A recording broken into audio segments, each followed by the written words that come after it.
हरे कृष्णा। सनातन दिव्यता में आपका स्वागत है और मैं हूं पदम गुप्ता।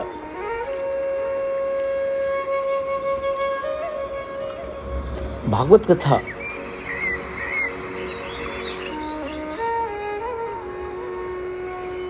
प्रथम स्कंद में कलयुग का आगमन और परीक्षित को शाप का प्रसंग है।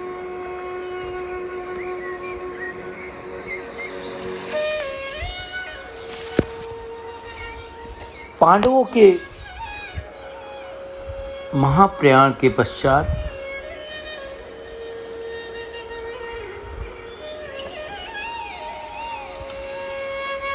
परम भक्त राजा परीक्षित धर्मपूर्वक पृथ्वी पर शासन करने लगे।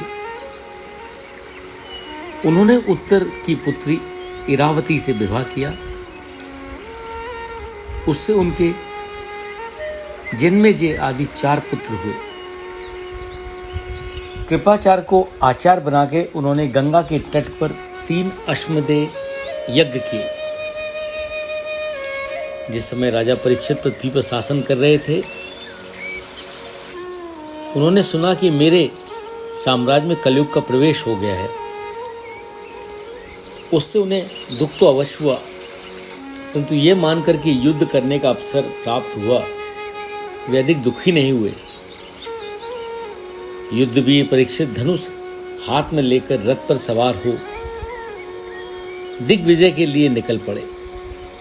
उन्हें देश में सर्वत्र अपने पूर्वजों का सुयश सुनने को मिला। उस यशोगान से पद पद पर भगवान श्री कृष्ण की महिमा प्रकट होती थी। उन्हें यह भी सुनने को मिला कि श्री कृष्ण ने अश्वत्थामा के ब्रह्मास्त्र से किस प्रकार उनकी रक्षा की थी। यदुवंशी तथा पांडवों में परस्पर कितना प्रेम था तथा पांडवों की भगवान श्री कृष्ण में कितनी प्रगाढ़ भक्ति थी। जो लोग उन्हें यह कह के चरित्र सुनाते, उन पर राजा परीक्षित बहुत प्रसन्न होते थे। इन गाथाओं से परीक्षित की भक्ति भावनाएं भगवान श्री कृष्ण के चरण कमलों में और भी बढ़ती जाती थी। वे प्रतिदिन पांडवों के आचरणों का अनुसरण करते हुए दिग्विजय करते जा रहे थे। उन्हीं दिनों शिविर से थोड़ी दूर पर एक आश्चर्यजनक घटना घटी। धर्म एक बैल का रूप धारण कर एक पैर से घूम रहा था। एक स्थान पर गाय के रूप में उसे पृथ्वी मिली। धर्म पृथ्वी से पूछने लगा, कल्याणी कुशल से तो हो? तुम्हारा मुख कुछ मलिन हो रहा है, तुम श्रीहीन सी जान पड़ती हो। मालूम होता है तुम्हारे हृदय में कुछ ना कुछ दुख अवश्य है। कहीं तुम मेरी चिंता तो नहीं कर रही कि अब इसके 3 पैर टूट गए हैं, केवल एक ही पैर रह गया है?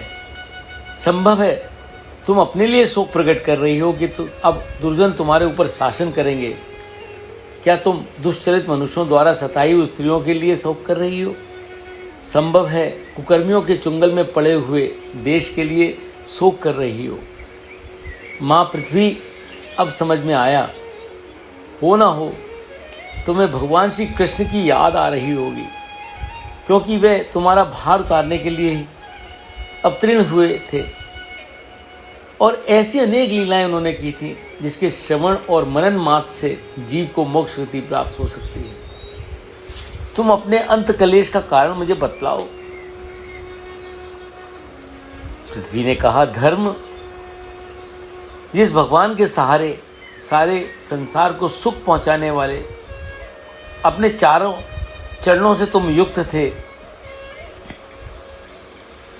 उन्हीं समस्त गुणों के आश्रय सौंदर्य धाम भगवान श्री कृष्ण ने इस लोक से अपनी लीला सवर्ण कर ली है। और ये संसार आज पाप में कलयुग का कुटुंबी कुदृष्टि का शिकार हो गया है। ये सब देखकर मुझे भारी शोक हो रहा है। धर्म और पृथ्वी इस प्रकार आपस में बातचीत कर ही रहे थे। इसी समय राजा परीक्षित ने देखा कि एक राजवेशधारी हाथ में डंडा लिए एक गाय और बैल को बुरी तरह पीटता जा रहा है, जैसे उनका कोई स्वामी ही ना हो। गाय उसके पैरों की ठोकरें खाकर अत्यंत दीन हो रही थी। उसका बछड़ा भी उसके पास नहीं था। वह भूखी थी और उसकी आंखों से आंसू बह रहे थे। राजा परीक्षित ने अपना धनुष चढ़ाकर उसे ललकारा, अरे तू कौन है? इस प्रकार निरपराधों पर प्रहार करने वाला तू अपराधी है, अतः दंडनीय है। फिर उन्होंने वृषभ से पूछा, कमलनाल के समान तुम्हारा श्वेत वर्ण है, 3 पैर टूट जाने पर भी तुम एक ही पैर से चलते फिरते हो। ये देखकर मुझे बड़ा कष्ट हो रहा है। तुम्हारे सिवा और किसी भी प्राणी की आंखों में ऐसे आंसू मैंने नहीं देखे। तुम्हारे ये पैर किसने तोड़ डाले? धेनु नंदन, अब तुम शोक ना करो और इस दुष्ट से निर्भय हो जाओ। गौ माता, मैं इस दुष्टों को दंड देने वाला हूं।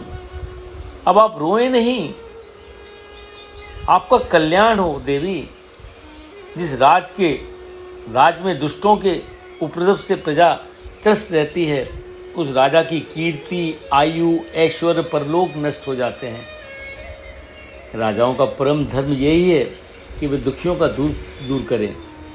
जो किसी निरपराध प्राणी को सताता है, उसका चाहे वह कहीं रहे, मेरा भय अवश्य पीछा करेगा। बिना आपत्ति काल के मर्यादा उल्लंघन करने वालों को शास्त्र अनुसार दंड देना और अपने धर्म में स्थित लोगों का पालन करना, ये राजा का परम धर्म है। दुष्टों का दमन करने से साधुओं का कल्याण होता है। धर्म ने कहा, राजन, आप महाराज पांडु के वंशज हैं। आपका इस प्रकार दुखियों को आश्वासन देना योग्य है।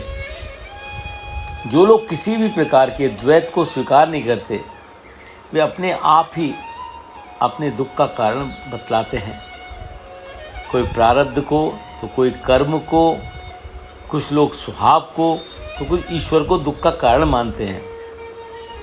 कुछ लोगों का ऐसा निश्चय है कि दुख का कारण ना तो तर्क के द्वारा जाना जा सकता है और ना वाणी के द्वारा बतलाया ही जा सकता है। राजा परीक्षित ने कहा, धर्म का तत्व जानने वाले वृषभदेव, आप धर्म का उपदेश कर रहे हैं। अवश्य आप वृषभ के रूप में स्वयं धर्म हैं। मालूम होता है सतयुग में आपके 4 चरण थे, तप, पवित्रता, दया और सत्य। इस समय 3 चरण नष्ट हो चुके हैं। अब आपका 4था चरण केवल सत्य ही बच रहा है। कलयुग भी उसे ग्रस लेना चाहता है। क्या ये गौमाता साक्षात पृथ्वी है? अनुमान होता है ये चिंता कर रही हैं कि राजा का स्वांग बनाकर सनातन संस्कृतियों को तोड़ने वाले ढोंगी मुझ पर शासन करेंगे।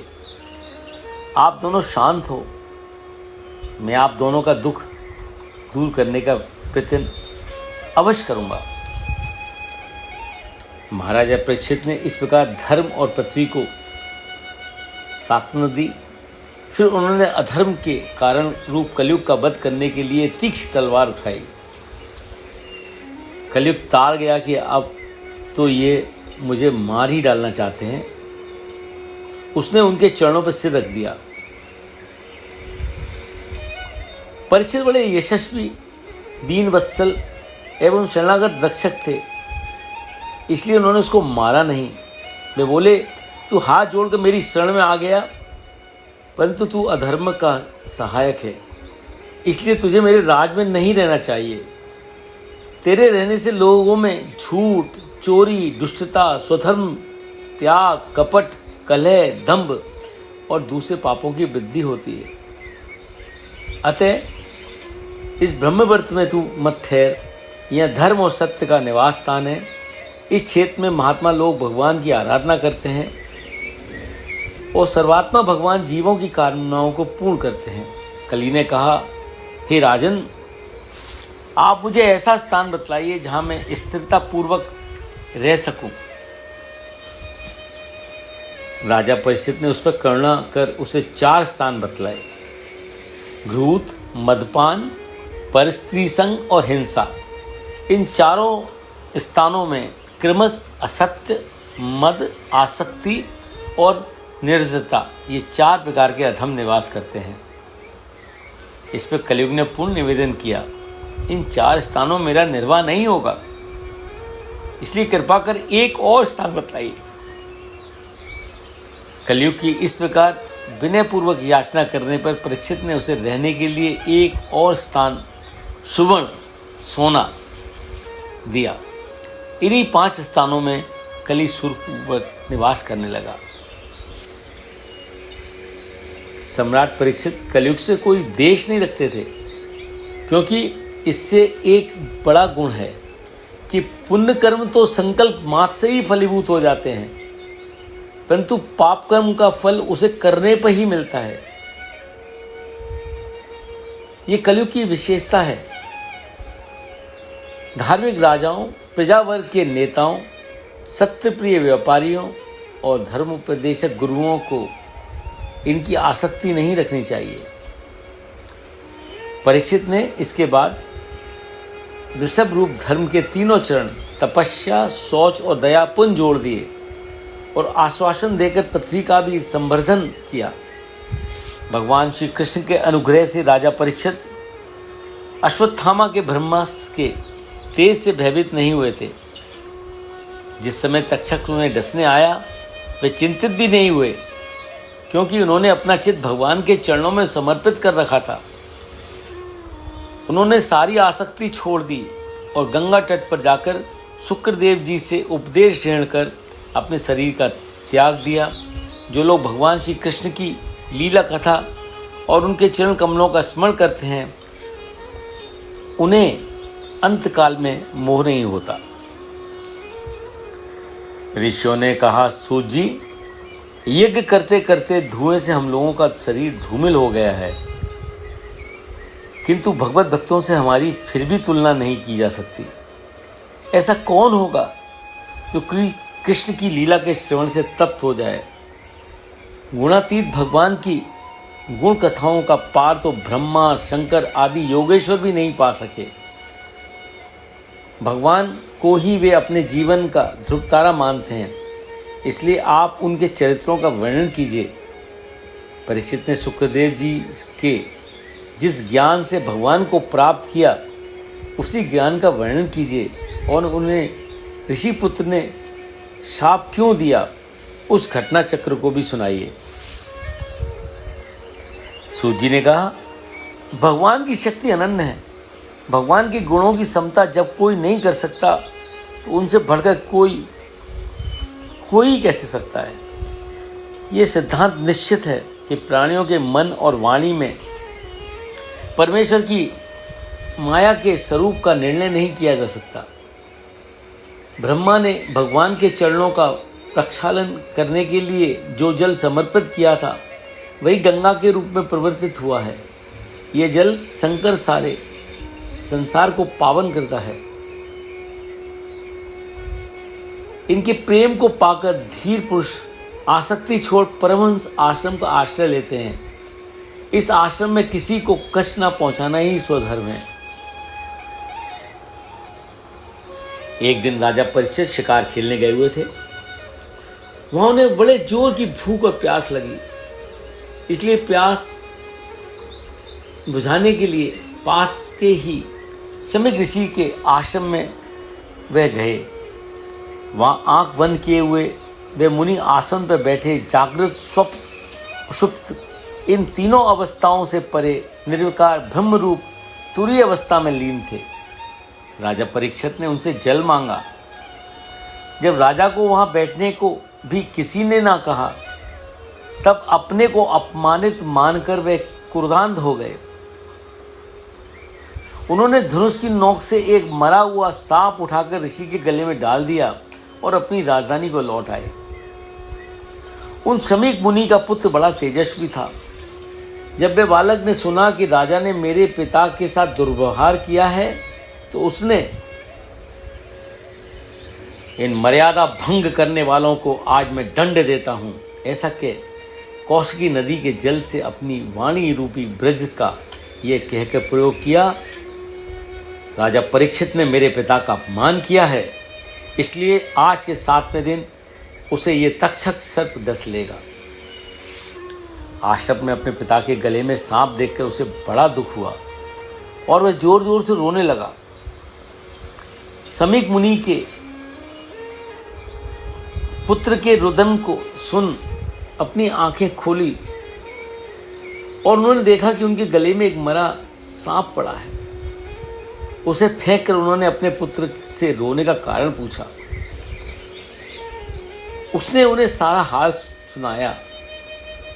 ब्रह्मर्षि समीक ने राजा के शाप की बात सुन दुखित होकर उससे कहा, अरे मूर्ख बालक, तूने बड़ा पाप किया।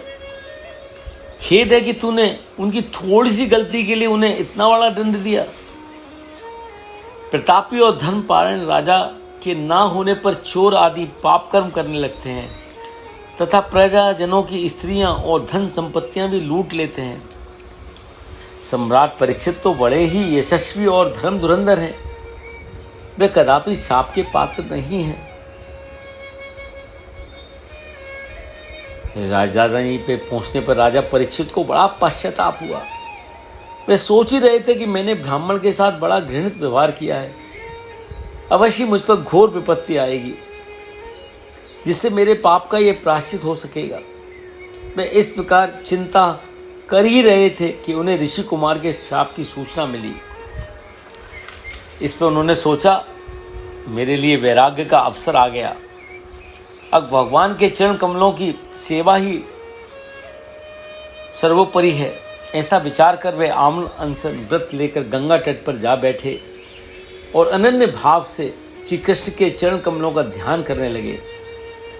उनकी ऐसी अवस्था सुनकर बड़े बड़े ऋषि मुनि वहां पहुंचे। उन ऋषियों का राजा ने यथा योग सत्कार किया और फिर उनसे कहने लगे, महर्षियों, स्वयं भगवान ही ब्राह्मण शाप के रूप में मुझ पर कृपा करने के लिए पधारे हैं। ये वैराग्य उत्पन्न करने वाला है। अब मैंने अपने चित्त को भगवान के चरणों में समर्पित कर दिया है। तक्षक आके मुझे डस ले, इसकी मुझे तनिक भी चिंता नहीं। आप लोग मुझ पर अनुग्रह कर यह भगवान की रसमयी लीलाओं का वर्णन करें। मैं यही प्रार्थना करता हूँ कि मेरा भगवान श्री कृष्ण के चरणों में अनुराग उत्पन्न हो, महात्माओं में विशेष प्रीति हो और जगत के समस्त प्राणियों के प्रति एक सी मैत्री रहे। आप मुझे आशीर्वाद दीजिए। सभी महर्षियों ने परीक्षित के इस निश्चय की प्रशंसा की।